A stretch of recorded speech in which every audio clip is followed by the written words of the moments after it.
song lyrics getting simpler, more repetitive, angry, and self-obsessed. Huh. Well, that's strange. you say, right? We talked about this a long time ago, like I said, with sort of song lyrics and, maybe even the old, 60s revolution, the hippie revolution being manipulated by possibly by music and the CIA. Well, what if this is happening from all aspects and all facets, very much like Havana Syndrome, and they're describing this as the Russian thing. So keep the Havana Syndrome in the back of your pocket. Check this out. So researchers analyzed the words in more than 12,000 English language songs across several genres from 1980 to 2020. 40-year span, right? A very Yuri Bezmenov, kind of a generation almost, right? So here it is, straight from the article. You're not just getting older. Song lyrics really are becoming simpler and more repetitive, according to a study published on Thursday. Lyrics have also become angrier and more self-obsessed over the last 40 years, the study found, reinforcing the opinions of cranky, aging music fans everywhere. Those damn kids and their music, right? Get off my lawn.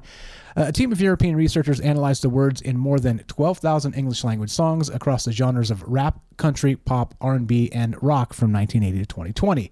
Before detailing how lyrics have become more basic, the study pointed out that U.S. singer-songwriter legend Bob Dylan, who rose to fame in the 60s, has won a Nobel Prize in Literature. Okay. Anyway, blah, blah, blah. They're digressing very quickly, but you get the idea, right? So this study is like, okay, let's look at music and see if it is actually objectively different than it was, 40 years ago. Well, it turns out your intuition is correct, and it very much is, all right? Now, again, so keep the idea of Havana Syndrome in your back pocket as I talk about this. Now, here's the wild part, okay? We've said this in the past, and as part of the news show, if you guys have been listening to Troubled Minds for a while, you know that I used to do a news show. And in the intro of that particular news show, it described a very specific thing, that repetition is the most basic form of brainwashing, right? Yeah, all right. So then again, let's take that back to the Yuri Bezmenov, the Havana Syndrome, and back to this. Song lyrics getting simpler, more repetitive, angry, and self-obsessed.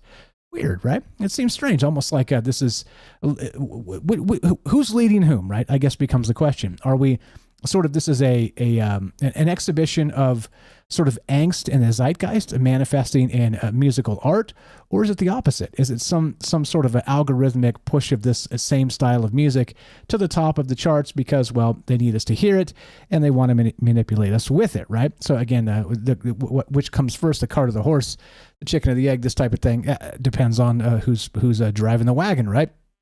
All right, so that's where we start. So song lyrics and the studies here on phys.org, you can find this in a few different places if you want to check this out. Links will be in the description if you want to dig into this. And I do encourage you to read some of this stuff, the studies in full, if you're into these ideas, all right? But here's the thing. So that's it. That's where we begin, and I'll leave it there for just a second as we get a quick word from our sponsor, and we'll be right back with more Troubled Minds. Don't go anywhere. This is just a quick minute, and say instead of angrier and more repetitive, let's take a moment and reflect on what might be different and what might change in the coming days, weeks, and months. And of course, that means the Stoic Minute. So there's this article that I was I was thinking about this, and I was like, I wonder if there's been sort of studies, sort of an extrapolation of these ideas to the future, right? Sort of looking at what this may bring for the coming days, all right? The coming, let's say, 20 years, for instance. And there's an article from the BBC. This goes back to May of 2019. It describes exactly this. What will music be like in 20 years? Okay, well, we have some hints now because we have a study that actually suggests that song lyrics, again, are getting simpler, more repetitive, angry, and self-obsessed. So what about 20 more years? And a couple things come to mind as I'm thinking about this. As I was kind of pondering what to talk about tonight, there's like 10 ideas or 15 ideas. I've got so many ideas. But basically, I usually go with something I can talk about and be, mildly interested in and inspired by, and I know something about it, okay? Because it's quite easier to do a show when you know something, a little something about something, right? Instead of trying to talk about the cosmic science when you know very little about it, right? You get it. But in this case, there was a ton of these articles kind of in the zeitgeist, really kind of screaming that, hey, there's something going on with the music here. And so we have this study that suggests over the last 40 years, this is what's happening. Well, what is the next 20 years going to bring? And especially in an AI world where you've probably seen this a lot too, where what is it, Katy Perry and I don't know, all the rich pop stars now are super mad. Billie Eilish, and they're all hella mad because they're like, oh, AI music, it's going to like destroy the human artist. It's like, okay, well, would you be mad if you were, not rich, right? And you couldn't hire lawyers because you couldn't afford them to go after, Chat GPT or whoever the hell's making these AI music things, right? I mean, it's always the battle of haves and have-nots, okay? And we're talking about music in that sense. Well, a lot of ways to consider this, but imagining what music will look like in 20 years is really kind of on the docket tonight. That's what's going on, and how much of this is manipulation and actual social conditioning and social control. And I do think there's something to this, and I'll explain. And here's why. Like we've talked about this sort of in a cursory way in the past, but I think there's actually a case to be made now because of all this new information coming out. Exhibit 2. Check this out. Now, we've got this that just hit. This is from, scipost.org. And this is interesting.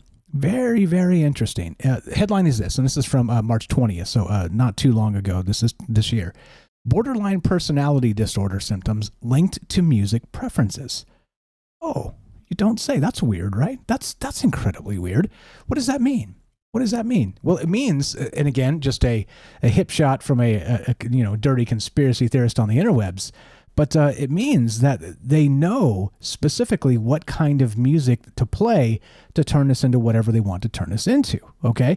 And again, go back to the last 40 years, lyrics more simple, more self-obsessed, all the rest of this stuff, angrier, repetitive, right? And again, back to the idea of repetition as the most basic form of brainwashing. You get what's happening, right? So suddenly we're starting to see a pattern, okay? Now, check this out. This is pretty wild. If you read through this article, again, link's going to be in the description. Individuals with varying degrees of borderline personality disorder symptoms exhibit distinct music preferences, according to new research published in Psychology of Music. The findings shed light on how the psychological functions attributed to music can influence musical tastes. And we've talked about this a lot in the past in different ways, but they've got some data on this now. And they're actually saying, wait a minute, people that listen to this particular type of music or these particular types of genres actually are having these actual personality disorder syndrome. So what the hell's happening with this? So you start to see what I'm saying. Exhibit 2. Now, the weird part is, let me read this. This is probably not as you would expect. When I was reading through this, I was a little surprised. I was going to think, oh yeah, the hardcore rap and those heavy metal, headbangers, those disturbed people, right?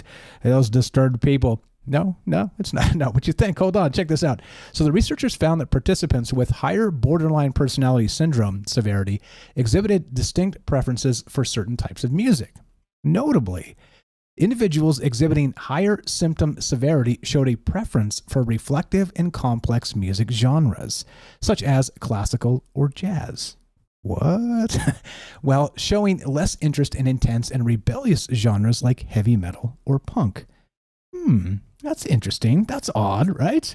Yeah, okay. Anyway, and I was just making a joke about the rap and the metal, but I'm kind of going back to that 80s, the satanic panic. Damn kids these days and their crappy music, right? Anyway, so the researchers also examined how the psychological functions of music serve as mediators in the relationship between borderline symptoms and music preferences. They found that these functions partially explain why individuals with higher borderline personality symptom severity favor or disfavor certain types of music genres. Quote, we have demonstrated that the severity of borderline personality symptoms is closely related to the preferred type of music. Okay, now you see what I'm saying. Exhibit 2. We're starting to see some interesting patterns here. So not just the study of the last 40 years with lyrics getting simpler, more repetitive, angry, self-obsessed. Now we have this actual study that suggests not only is the style of music linked to a particular actual disorder, an actual mental disorder, and even able to, dare we say, the more you listen to this stuff, the more it turns you into whatever they want to turn you into. Very MK Ultra and very, Manchurian Candidate type of stuff, right? Like if they want to sort of fracture the minds of a particular society, they could press, bubblegum pop into the zeitgeist with, self-obsessed, repetitive lyrics. You get what I mean? And maybe, just maybe, again, like I said, I think there's a pattern here. I think there's a pattern developing, which is strange, all right? Now, that's not all of it. I bring you Exhibit 3. Now, Exhibit 3 is, let's see, where is it? Here we go. No, that's not it. Oh, okay. Yeah, there's a couple here. I got, hold on, borderline personality. The studies there. Okay, and here's another one. Oh, sorry, not that one. This one. We'll do this and then we'll go to the last one, which brings it all the way around. And this is from January 30th. So music's universal impact on body and emotion. And we've talked about this quite a lot in different ways on the show. And what this means as far as mood, as far as, the Stoic mindset, as far as being manipulated by audio in some way or another, okay? Well, this is obvious. This is one of those obvious ones that everybody knows. And of course, the summary on this is a recent study reveals that music's emotional impact transcends cultures, evoking similar bodily sensations globally. Researchers found that happy music energizes arms and legs, while sad tunes resonate in the chest. Oh, isn't that sad? This cross-cultural study involving 1,500 participants from the West and Asia links music's acoustic features to consistent emotions and bodily responses. Oh, well, that's weird. So it seems like it's not just a Western thing. This is happening all over the world, right? The findings suggest that music's power to unify emotions and movements may have played a key role in human evolution, fostering social bonds and community. Okay. Exhibit 3. Now, let's go to Exhibit 4. And this is where this really starts to turn strange, because all this is in the last, let's say, 6 weeks of news cycles. And as you know, I kind of ferret this stuff away and keep it and start to see if I can recognize patterns when there's interesting things kind of bubbling up. Now, check this out. This is wild. This is from scipost.org, and all these links will be in the description down below if you want to check it out. New psychology research indicates psychopathy is linked to social power in dating success in adverse environments. Okay. Now, what does this have to do with the music and all the rest of this? Well, it's a way to manipulate people. It's a way to actually, let's say, suggest particular outcomes based on particular stimuli or, let's say, societal situations. Okay. And just real quick on this. So adolescents who grew up in negative social environments characterized by hostility, neglect, and competition may develop psychopathic traits as a form of adaptation to obtain socially valued outcomes, such as popularity and dating success, according to new research published in Development and Psychopathology. This suggests that the behaviors often associated with psychopathy, such as manipulation and a lack of empathy, might in some contexts serve as a strategy for adolescents to navigate and succeed in challenging social landscapes. Okay. Challenging social landscapes, all right? Which brings us full circle all the way back to Yuri Bezmenov back in 1984, and to the idea that a society that's actually being demoralized is exactly what we're dealing with in the zeitgeist and in the institutions and in, of course, in Congress and every aspect of the American society, right? But also, it seems like these sort of outcomes of you seed, let's say, society with just enough stuff, just enough of these sort of beginning of these ideas to lead us down these paths will bring us all the way back to the brainwash, back to, again, being manipulated by things that are probably, this stuff has been studied for years and years and years and years. So it's strange to me that this kind of comes about and we look at this and go, okay, so if this is real and this stuff is really happening, then they've probably known about this for a very, very long time, as suggested in that one article where it's like, well, it's basically been the sound basis of human interaction and possibly human evolution in the social space. Talking about music, okay, which it brings everybody together. As we know, like I said, if you've ever been to a concert that everybody is just so in love with the artist or the band or whatever it is, you know it, you feel it. There's so many people that are happy and they're excited and they just love being there. It's one of the most euphoric, amazing things because there's so much positive energy, and there's a lot of that happening here in Vegas too. Like I said, it's pretty wild when you go down to one of these shows in Vegas, and you get these super fans that come out to Vegas, and so they're in Sin City, and everybody's having a hell of a time, and they're here, possibly seeing one of their favorite bands, and it just exudes this positive emotion. It's unreal. Like all the tourists are down there hugging each other and buying people drinks, and they're just, it's wild. It's absolutely wild. You guys know exactly what I'm talking about. You've all been to a concert, I would expect. At this point, you get a little gray in the hair out there. I see some gray hair out there. In any case, so notice how a lot of these ideas come together, and it's basically manipulating who we're becoming by, again, influencing our social aspects, our social boundaries, our social, let's say, even bonds, and doing this through something as simple as the lyrics getting more simple and angry and self-obsessed. And yeah, it's not "Get Off My Lawn, Kid." It is, as the Robert says, all music AI music got no soul. Give me that old time human generated rock and roll. Amen to that, sir. Okay, now here's the thing. Now, full circle all the way back around. And this is what's on my mind tonight as we go. Look back at Havana syndrome now. Now, suddenly, if you're like, okay, so I've heard people say, come on, Mike, I don't believe that there's like some person running around with like a directed energy pew that they roll up in a car or something and, fire at, the building or something, to make somebody sick.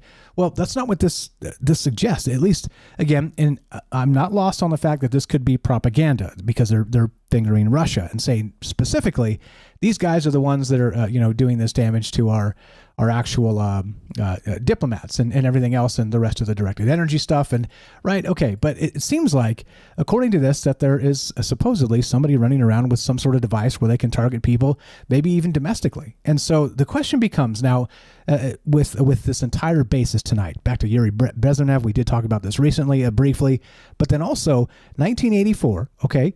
And the demoralization of a society. All right. And then maybe are we doing this through the musical aspect? Back to this. Exhibit 1, 2, 3, and 4 tonight. It seems like we have even turned this into a science on how exactly to manipulate people because it's happening. And so the question for tonight is this. Lots of questions, of course, but we'll start with this. Number one, which came first?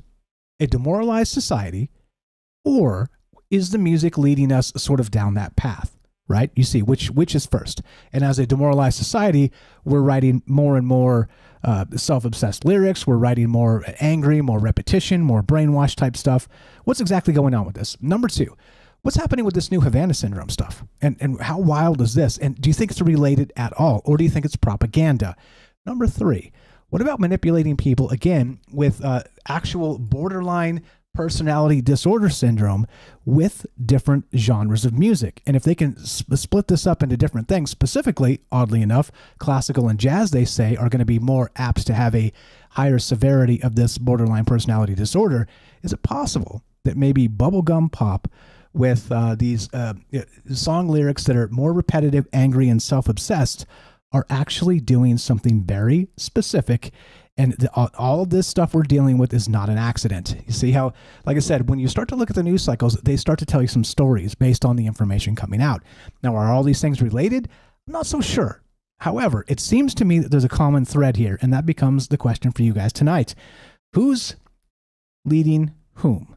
And are we ahead of the zeitgeist as part of our sort of, let's say, demoralization of Western society and writing these lyrics that are, well, not as you would expect them to be? Or are these lyrics sort of being forced algorithmically onto radio stations through money and programming and all the rest? And maybe, just maybe, this is part of the demoralization of society itself. And I don't know. That becomes the question tonight, and I don't know the answer. I do have a hunch that maybe this is related to the Havana syndrome style stuff. And, of course, the Manchurian Candidate and the MK Ultra for the masses. So what do you know about it? How much of this, how deep does this go? Is it related? And do you sense something amiss with these several articles I've pointed out tonight? Because I do think there is a connection. And there you go. That puts me right about where I'd like to be, and hopefully you as well. But that's what's on my mind tonight. And again, there's a lot of ways to look at this, and, we're gonna have a dog in the fight because a lot of us like a particular genre or style of music, but I don't think that matters as much. I think looking at, let's say, the overall landscape of the music body as it's changed over the last 40 years and even into the next 20, what do we expect to see becomes really the question. Over the last 40 years, song lyrics are getting simpler, more repetitive, angry, and self-obsessed, right?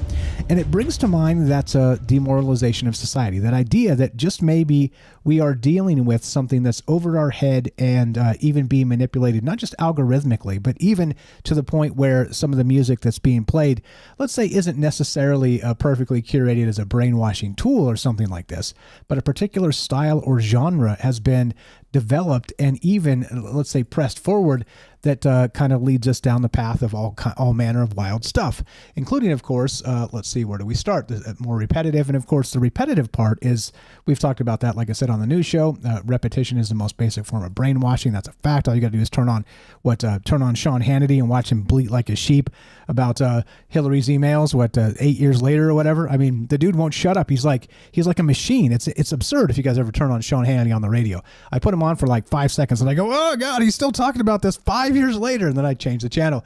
But anyway, so it got me thinking about what this will look like in 20 years. Okay, this repetition bit, the more self-obsessed, the angrier, the more repetitive lyrics. But then also there's some other stuff happening with regard to this. Borderline personality disorder symptoms, a relationship with music use, and investigating the role of music preferences and functions of music, which means that specifically they can say, at least wink, kind of squint your eyes scientifically, whatever that means. That, and I mean in this context, because it's probably a smaller sample size, and who knows, maybe they're cooking the books. I mean, God really knows with this type of stuff, right? Good enough for a conversation anyway. But you get the idea that they're able to kind of point to a particular personality disorder that manifests as part of the actual musical taste you have, which is odd, strange, and compelling enough to kind of chase it down the rabbit hole of control. And of course, this one again, music's universal impact on the body and emotion. And the recent study that says a cross-cultural study involving 1,500 participants in the West and Asia links music's acoustic features to consistent emotions and bodily responses. Well, no crap, Sherlock, as we said. The findings suggest that music's power to unify emotions and movements may have played a role in human evolution, fostering social bonds and community. And the point there is, if you can do it that way, surely you can undo it, couldn't you? With particular, let's say, rhythms, particular, again, self-obsessed, angry, repetitive lyrics. What's going on here? Am I old man, get off my lawn? Or do you think there's actually something to this? And don't forget, in the backdrop of this, we've got Havana Syndrome back in the news. The pew-pew weapon of the directed energy. And what does it mean? And now it's being blamed on Russia. Is that real? Is it propaganda? I don't know. Because when I talked about this the last several times, I have a hunch it's real. And I have a hunch they don't want to tell us exactly what it is. Because, of course, if they're doing it, odds are we're doing it. And nobody wants to claim this because it looks horrific and they're melting people's brains. All right? Anyway, love to hear your thoughts on this.